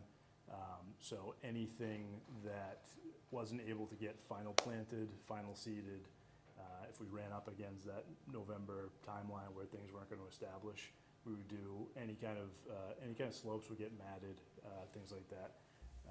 And we would make sure everything was as stable as possible, and then potentially have to come back in the spring to do any kind of final touch-ups and things like that. Great, and that includes the temporary parking area, or is that gonna become a permanent parking area, or are you putting trees back there again? Temporary parking area does become a permanent parking area in the final design. Okay. So that would need to be online, basically, Okay. to serve the new school. Thank you, that's it. Emilio? The bus road and the construction road, are those are temporary? And Yes, so as it stands right now, so the main construction entrance off of East Street, which would be up here, is gonna be in temporary condition. There are a number of utilities that need to come in there, so we would not propose to pave that right now. We would keep it in gravel, have a good tracking pad at the end. But at a certain point, that does, in the final design, end up becoming the main entrance, or one of the entrances, I shouldn't say main, one of the entrances serving the new building. Oh, well, okay. And and that bus road? The bus road, so there's a walking path there in the final condition. There is one right now. Yeah, so that gets redone, I think maybe a little bit wider in the final design. But that would be just temporary and during construction to allow bus traffic to exit, just to give Bird a little more functionality. Okay. Yeah, and, I'm looking forward to the final plans with everything else on it, but that's all I have right now. Betsy? Yeah, no comments right now. Okay. Is there anything else we have to hear from Beta?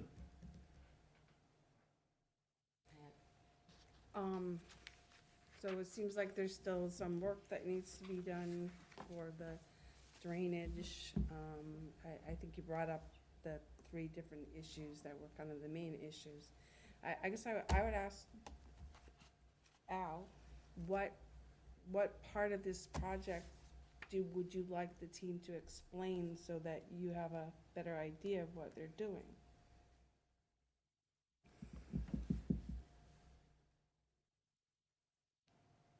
Well, I really don't need a lot of explanation on how they do the construction. I'm only concerned about how the water, when it rains, is handled Post-construction? during construction Yep. and after construction. Okay. I think that, to me, that's the most important part. That's our charge, is environment, the details of how to build the building and all that. I've been involved in that before, but everyone a hard hat and worked on many construction sites. Right. So that's not my main concern. My main concern is we see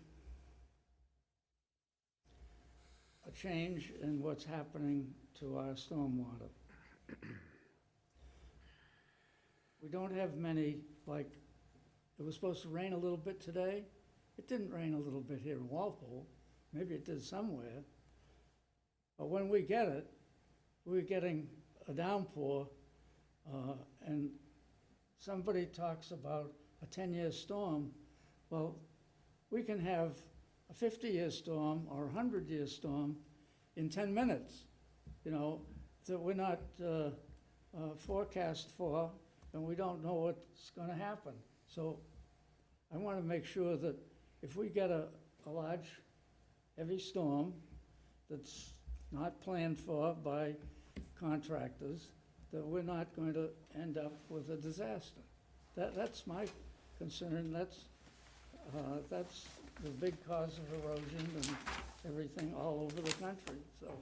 So that's my concern here, to make sure that doesn't happen. Right, so I know when I pulled these plans, I went and I had like 3 or 4 different highlighters, and I outlined all the bioretention areas and all the extended basins and the infiltration, and I could see the routing of where everything was going. I was hoping that you would have something like that, so that could be explained, that there is an extensive stormwater management BMP system for this project. So if you have a plan, and you can even bring it a little closer to show the routing. I know the peer reviewers looked at it very closely, and Carl's looked at it very closely, and I've looked at it very closely, but if there's any way to give a kind of description to the commission, specifically Al, of how you're managing the post-construction stormwater. Can everyone see this? Come Yes, up, so please. approach. Yep, Approach the bench. yeah, because it's quite extensive. So, this is, the best color map we kind of have of the stormwater that's going on. This would be the final build post-construction conditions. The plan for pretty much all the stormwater that comes down the driveway that extends from Washington Street is all surface BMP. So we have bioretention basin here, detention basin, bioretention basin, and it all it slopes, it's crowned here, goes to basins on either side. There's a water quality swell on this side, water quality swell that extends through there. And then generally, everything is kind of sloped to, everything slopes down to kind of a series of basins that flow into each other. So there are curb breaks that allow water to get into small basins that are graded on this downstream side. That's where all the water from this drive is being directed. They fill up, or the water passes, it goes downstream, there's another one to pick it up. There's a basin down at the bottom, a bioretention basin down at the bottom to provide the last bit of treatment before it ends up being dumped over land and ends up down here in that basin that collects on East Street before it does fill up and kind of go there. So that's the plan for really all the stormwater that's coming from this area below the school. As far as managing the school, we have, a one bioretention basin here and kind of the center of the bus that's going to be managing a portion of the roof, not the entire roof. A lot of the roof, especially from this lower half, is intended to be managed in these large underground systems that. So the clean water is gonna go right into the underground chamber Yes. infiltration system, which is what we like to see, clean water from the roof going into infiltration. Exactly. So we've got these large systems that will provide treatment there. Some of the parking lot also gets to these. They'll be treated with water quality inlets or water quality structures before they get there to provide that pre-treatment before it gets to the infiltration structures, and then that will overflow to the kind of the trunk line that extends down that way. As far as management on this side of the site, a roof drain is coming out this side as well, so there are a couple smaller underground basins, again, similar to these, but a little bit smaller, it's not as much area that's going to them, so we don't need the same kind of size and management for those. And we fit in what we could, the grading's a little bit tighter along this side. Surface basins that we could kind of along the edge for all the runoff that's going there to provide pre-treatment before it gets underground. And then as we extend down this drive, there are a couple small surface basins that are over here. And then generally, we're proposing to manage it kind of in place with those stone pipe systems that I described, similar to, the chambers that are over there. It's just, it's a drainage main that's perforated, surrounded in stone, and to encourage infiltration and obviously not dump the full load of stormwater from basically this half of the site onto there. There are weirs that are provided and manholes in a series through there that will force the water to back up and store in those stone pipes, infiltrate as much as it can. In the larger storms, it's not gonna be everything. And then eventually flow and connect into what's going on East Street. So, The same system that then goes down Edward. yeah, so the main on East Street flows down this way and makes that right turn on Edward. Off the page there, but it's the same drain main we're making connection to. We're making connection higher up here than what is in the existing addition, so that's part of the reason. Both Carl and peer reviewer are concerned and we want to review and make sure that we have the capacity there, but full intention is to, and it's basically the same pipe. I think there's a small change down here, but it's one large pipe that extends along East Street, so slightly different connection points, but basically the same pipe. So that's where we're directing the water there, but the whole idea was just a series of steps, underground infiltration, as well as BMPs that provide management for the stormwater that's on the site, encourage infiltration to the greatest extent possible, and it's also fairly conservative design. A lot of these basins that you see along here are also being considered for snow storage, because obviously that is a problem in the winter, and that's where they're gonna wanna push the snow. So we did not consider infiltration or losing stormwater through the ground for any of these basins where snow storage would be there. Something you usually want to avoid as far as best practice. There's a lot of sand, a lot of salt and snow. It's gonna compress the soils that are there. And you don't really want to take credit for it in your design, because 5 years down the road, it's probably gonna be gone as far as infiltrating into the soil. So they're basically just being considered for storage. And that's how it's designed for sediment removal. It's how it's designed for quantity control. We're not losing any water out of there. It's just storage, flows down to the next one and goes to the BMPs that actually have that capacity and won't be snow storage areas. So really tried to be conscious of using the entire site, using as many BMPs as we could, and kind of reducing especially the underground storage, both as, good design practice and to save the project some money with the large chambers that would have been going underground to manage the stormwater entirely underground, which is what we have been considering, what we've been showing through schematic design, and some members and town officials had seen before. So that's really our focus. That's what we wanted to try to do with the stormwater. We have a huge grade change that comes down there, so everything is kind of stepped, flows into each other as it goes out to those connections on East Street. But that's our intention. It's how we want to manage that stormwater. Obviously, there are some complications with the interim condition that we do want to address and we'll get to, but we like this design. We like the conservative nature, the backups that are built into it, everything that's kind of flowing downstream and being managed as best we can in place, and trying to take care of these things in the best way possible. Is the drain in East Street got enough capacity to accept the extra water? So we believe it does. It's something that we need to submit and back up in our documentation. It's part of Carl's request, it's part of the peer reviewer's request, so we're not gonna be able to skate by and say, yeah, we think it's definitely gonna happen. We need to demonstrate it will in a Yeah, model. it's definitely been flagged by everybody. This going down here is a Yeah. 12-inch Yeah. pipe that's around 3%. So there is some flow that's kicking out from the model up here that, we just need to make sure that 12-inch pipe at 3% has enough to carry that. I think there are some options if we find out that it can't, potentially some management that goes up here that picks up some of that flow that comes off there. And once we get to this connection, it's a 15-inch pipe, and I believe Carl said it had been upgraded to an 18-inch pipe as it flows down toward Edward. So we're not as worried about capacity going down that way, especially because in the existing condition, the entire site flows to this trunk, and in a completely unmanaged condition with no infiltration. And there are some problems, but we have to demonstrate that we're reducing in the 2, 10, 2500. So, and I apologize, the 10-year comment that I made was only about the temporary condition. That was about the temporary sediment basin that would be managing in place. We're required by the standards to design up to the 100-year storm and account for those extreme events. So that is absolutely part of the post-construction stormwater design. So we need to demonstrate that we're reducing rates out there. We believe we are, especially with the conservative design where we're not taking infiltration for a lot of the surface basins that you do see graded out there. So we have to demonstrate it with engineering, but we also believe our design will reduce the flow that gets to East Street, especially relative to the existing condition. Okay. In various places around town, some of the old pipe systems, even though they're clean, aren't adequate in size for the modern-day storms. And as a result, I've seen several places where the manhole cover just floats up and goes away. And you've got a big fountain of stormwater coming out of the manhole. So I want to make sure that that isn't going to happen on East Street, because we have some neighbors that live there on East Street, could be affected by a lot of water coming on the street.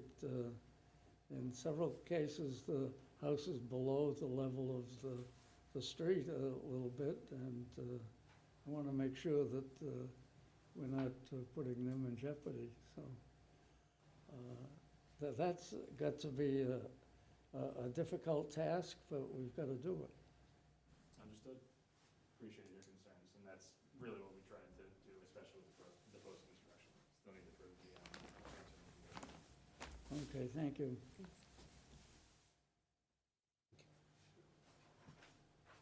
Do we need to hear anything more from Beta? I don't know, just Stephen, do you want to add anything else, or just to the microphone? No, I think he was pretty thorough in his explanation. We'll look forward to receiving the final documents, then hopefully delivering a final letter. I think they should be able to address the remaining comments with their last revisions. Thank you. Dean, anything? No, thank you. What's that? Thank you. Meeting? Yep, no comments. No comment. Okay, when do we continue this to? So are you looking for a continuance to May 25th? Yeah, that is our intention to resubmit before May 18th to give both you and Beta the time to review the final documentation, to close out everything that's remaining. We do think everything that was submitted on May 5th is going to be largely the same. There will be some small tweaks to answer the final questions, to provide that last analysis, especially for East Street, for updating the survey and everything that's on there. But it's going to be substantially the same package that was submitted on May 5th, with some small tweaks to address the last comments from Stephen, as well as the comments that we received from Carl on Monday. Talked through a lot of those with Carl, and I think he's comfortable with some of them, but we will provide responses to the comments that he did make, that he did make, and any changes to our details, the plans, or the report that are required to address those comments. Can you just make sure that those are included in your download? I didn't see them. These plans? Yeah. They get lost in the stormwater report, because I think it's like a 500-page document. These would be just after the report in the stormwater. They're listed under figures. This is the post-construction stormwater map, and we also include the existing and different one. And they should be in this color, but let me know if not. They're just not included as separate attachments. They're buried in the 500-page stormwater report. Well, she might be saying that for stuff that you're gonna present to us, it should be front and center for her. She shouldn't have to go looking for it. Understood. Because you're only gonna present like 10 sheets, so. So for final copies, we would need the digital copy, and then we would need at least 2 copies. At least two. Hard copies. So that we can, You want enough copies for everyone? no, we can double up. Share? Okay, usually It's like final copies I ask for 2, so I have one for out on the site, one for the No, file. we can share, it's just that it's good to Yeah. get close. Yeah, and I'll include these still in the stormwater report, but we'll include them as separate attachments, so they're easily breakoutable and appeal to the stormwater report. Compile them into the civil. The civil drawings? Yes, it's something that we can do, absolutely, just noting that they're, four figures, not part of the construction. So. Okay, so I think we have, on the May 25th, we have a 7 and a 7:15 scheduled, so 7:30 would be the available slot. Okay. I'll you accept so the much. motion. I'll move to make it 7:30, continue. Second. So you move to continue the public hearing for Bird Middle School to May 25th That's what I at said. 7:30? I said I moved to I continue heard to that in your voice. Okay, I just wanted it to be loud Alright. enough and clear enough for people Alright. watching at home. yes, I moved that. I second. All in favor? Aye. Thank you. Thank you.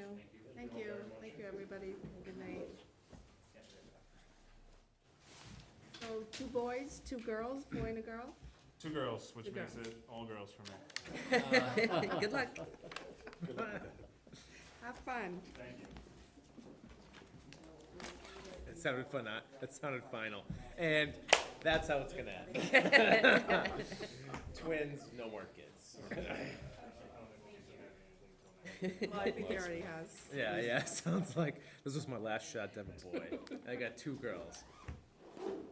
Are we doing executive session now? I guess so. Where are we? I think we're executive session. Should we get through everything else? Yeah, I believe so. Okay. My So colleague has twins, he did it. you would vote to go into executive session and vote to close the meeting after executive session. Let's do that. So I I move second. we go into executive session. I second. All in favor? Aye. Well, I think We you have need to a do a voice roll vote. call vote. Yes, be official. Roll call. Okay, Dean. Dean, aye. Bailey, aye. Video, aye. Aye.